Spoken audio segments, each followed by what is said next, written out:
नमस्कार दोस्तों, हिमाचल अलर्ट की अपडेट में आपका हार्दिक स्वागत है। दोस्तों, हम बात करने वाले हैं हिमाचल प्रदेश की सरकारी और रेगुलर नौकरियों के बारे में। तो Himachal Pradesh multi task worker भर्ती प्रक्रिया की अधिसूचना जारी कर दी गई है। हिमाचल प्रदेश के युवाओं के लिए नौकरी का खास मौका यहाँ रहने वाला है, क्योंकि योग्यता क्वालिफिकेशन 5वीं, 8वीं और 10वीं पास रखी गई है। अब बात करते हैं हिमाचल प्रदेश मल्टीटास्क वर्कर के इन 8,000 पदों को कैसे भरा जाएगा। 4,000 जो पद हैं आवेदन के तहत भरे जाएंगे, उसको कैसे भरा जाएगा, कौन उनकी सिलेक्शन करने वाला है, और 4,000 पद जो हैं मुख्यमंत्री सीधे तौर पर अपने हिसाब से भरे जाने वाले हैं, उनको कैसे भरा जाएगा, उनके लिए कैसे सिलेक्शन होने वाली है। और साथ ही बात करेंगे कौन कौन युवा या जो भी व्यक्ति अप्लाई करना चाहते हैं वो कैसे इसमें आवेदन कर सकते हैं। नए रूल 18 के अनुसार क्या इस भर्ती प्रक्रिया का नया नियम रहने वाला है, और साथ में बात करेंगे किस महीने इस भर्ती प्रक्रिया के आवेदन शुरू हो सकते हैं। पूरी जानकारी विस्तार रूप से हिमाचल प्रदेश मल्टीटास्क वर्कर की आपके समक्ष साझा करेंगे। अगर आपने अभी तक हमारे चैनल को सब्सक्राइब नहीं किया है तो सब्सक्राइब कर लीजिएगा, साथ में बेल बटन को जरूर प्रेस कर दे ताकि हिमाचल प्रदेश की हर नौकरी की अपडेट जो है आपको टाइम टू टाइम मिलती रहे। 8,000 नौकरियां जो हिमाचल में दी जाएंगी और ये बहुत जल्दी हो जाएगा। अगले 3-4 महीनों में स्कूल चाहे खुले चाहे ना खुले, लेकिन ये भर्तियां अब हो जाएंगी। जो ये 8,000 भर्तियां होने जा रही हैं, इनको हम विस्तार से आपको एक एक पॉइंट की इसकी जानकारी देंगे, और आपको अगर इसमें और इंफॉर्मेशन चाहिए होगी तो आप इसकी एडिशनल जानकारी कमेंट्स में मांग सकते हैं। 8,000 जो पद हैं ये हैं पार्ट टाइम मल्टीटास्क वर्कर के। स्कूलों में भर्ती होंगे अंशकालीन जलवाहकों की जगह। जिनको डाइंग कार्डर में डाल दिया है उनमें अब नई भर्ती नहीं होगी। उनकी पोस्ट जो आगे प्रमोशन के साथ खाली होगी उसको नहीं भरा जाएगा, उसकी जगह मल्टीटास्क वर्कर ही जाएगा। मल्टीटास्क वर्कर की भर्ती होगी कहां कहां पे, इसके लिए एजुकेशन डिपार्टमेंट ने स्कूलों की लिस्ट बना ली है, और ऐसा हर स्कूल जिसमें 10 से ज्यादा बच्चे हैं वहां मल्टीटास्क वर्कर रखा जा सकता है। ये पहली बात है। दूसरी बात ये कितने पद कैसे भरे जाएंगे। तो आज कैबिनेट ने जो डिसाइड किया है वो ये कि 50% पोस्टें जो हैं वो मैक्सिमम राइडर लगा दिया है करुणामूलक भर्ती के जो आवेदन हैं, या फिर जो बड़ी इंडिजेंट कंडीशन में फैमिलीज हैं, बहुत गरीब हैं और जिनको नौकरी की जरूरत है और वो उसी गांव में है जहां स्कूल है, तो उनको फिर इस नीति के तहत नियुक्त किया जा सकता है। रूल 18 में जो इसकी पॉलिसी बनी है उसके रूल 18 में, यानी कि रूल 18 में नियुक्ति देंगे मुख्यमंत्री, और मुख्यमंत्री देंगे कि जो राइडर लगा दिया है आधी पोस्टों तक ही दे सकते हैं। उसके बाद अगर मान लीजिए 8,000 में से 4,000 चले गए कंपैशनेट में, और 4,000 में भी एलिजिबल कैंडिडेट नहीं मिले, फॉर एग्जांपल 3500 मिल गया और 500 बच गए, तो जो 500 बचे हैं वो फिर पॉलिसी की जो बनी है एसडीएम की भर्ती वाली उसके तहत भरे जाएंगे। अब हम इन दोनों में आपको डिफरेंस बताते हैं।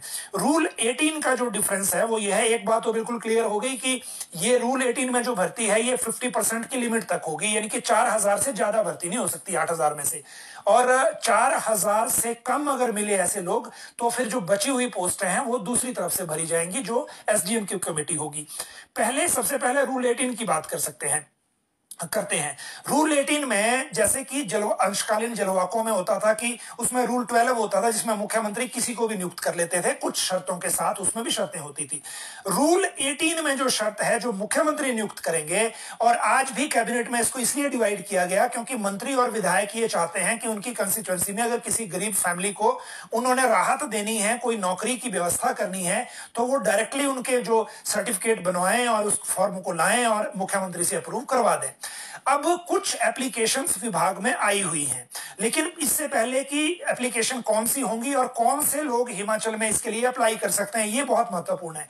हमें बहुत सी कॉल्स आ रही हैं कि जी हमारे गांव में इस तरह का एक केस है, उनको नौकरी की व्यवस्था करनी है, तो कैसे हम इसके लिए अप्लाई कर सकते हैं। इसलिए मैं अब आपको पूरी डिटेल बताता हूं। जहां तक 4,000 पोस्टों और रूल 18 की बात है, तो उसमें मुख्यमंत्री के लिए जो अधिकार दिए गए हैं रूल 18 में, तो मुख्यमंत्री केवल बीपीएल या लो इनकम सर्टिफिकेट वाले परिवार को नियुक्त कर सकते हैं जिनमें विधवा, परित्यक्त नारी, दिव्यांग व्यक्ति, अनाथ बच्चे या बेहद गरीब परिवार के संबंधित हो।